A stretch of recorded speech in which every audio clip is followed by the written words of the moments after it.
Welcome back, engineers. Your starter rover is holding you back. It's time to fix that. Today we're turning this into the ultimate scouting machine, a mobile oxygen and fuel source, an expanded cargo hauler, and a vehicle that can safely dock and recharge. We're also automating your food production so you never starve. We'll finish by finding the cobalt we need to build our first set of thrusters, and that's the first step to building our very first flying miner. Let's get started. The first thing we need to do is relocate the survival kit from the rover to the base. This makes our valuable production and respawn block much more secure.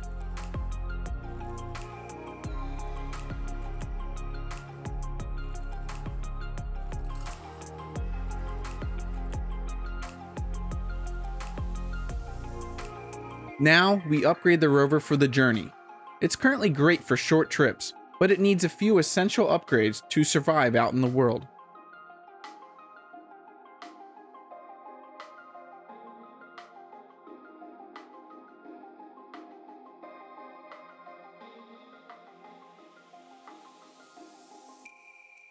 This O2H2 generator is your lifeline. It will turn ice you find into oxygen for your suit and hydrogen for your jetpack, so you never get stranded.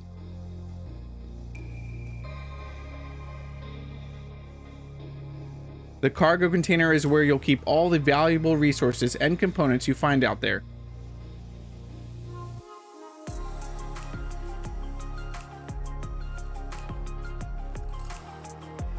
We place a simple conveyor frame here.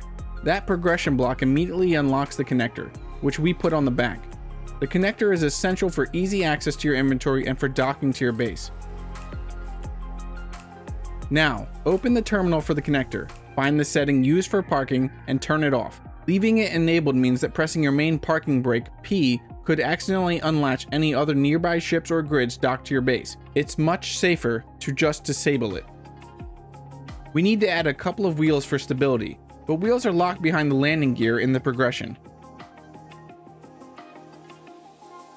Now we can build a second set of wheels.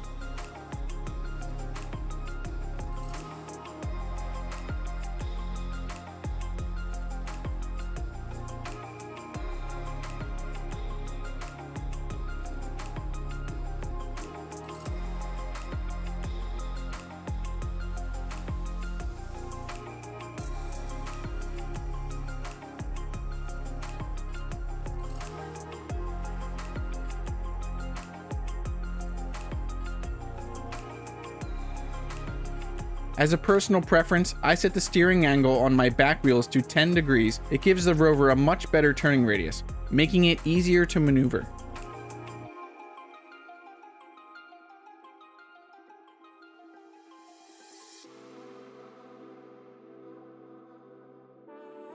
We're also adding spotlights to the front for better visibility at night.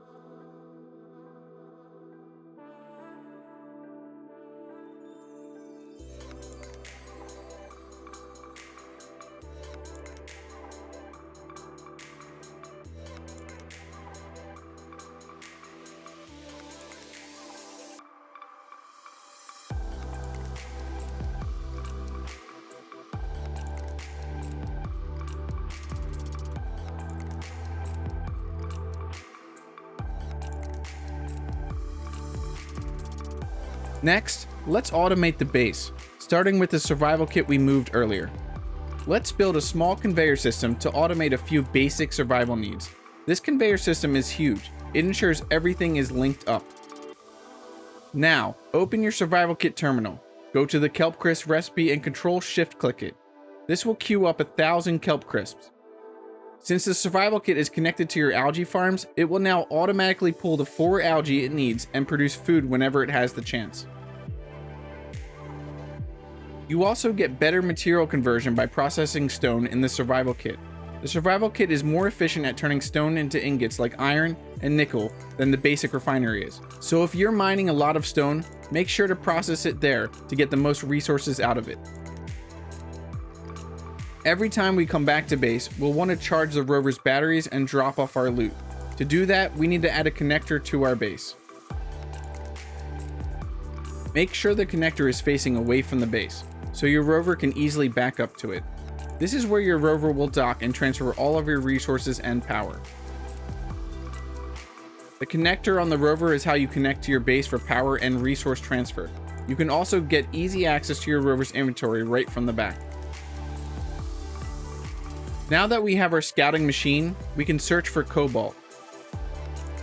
Cobalt is essential because it produces metal grids. Metal grids are a core component for a long list of essential blocks, including the assembler, atmospheric thrusters, and the refinery.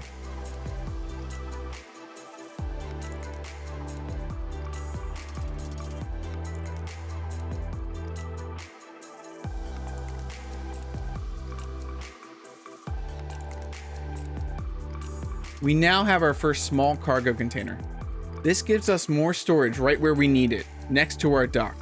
More importantly, we now have a stockpile of metal grids, the core component we need to start building our first set of thrusters, and that's the first step to building our very first flying miner. For more helpful information, you can also check out the official Space Engineers Wiki. I'll make sure to drop a link to it in the description below. If you have suggestions for videos or this series, leave a comment down below and consider joining the Discord. Links are down in the description. As always, thanks for watching. If you enjoyed this video, hit that like button and subscribe for more. I'll see you in the next video.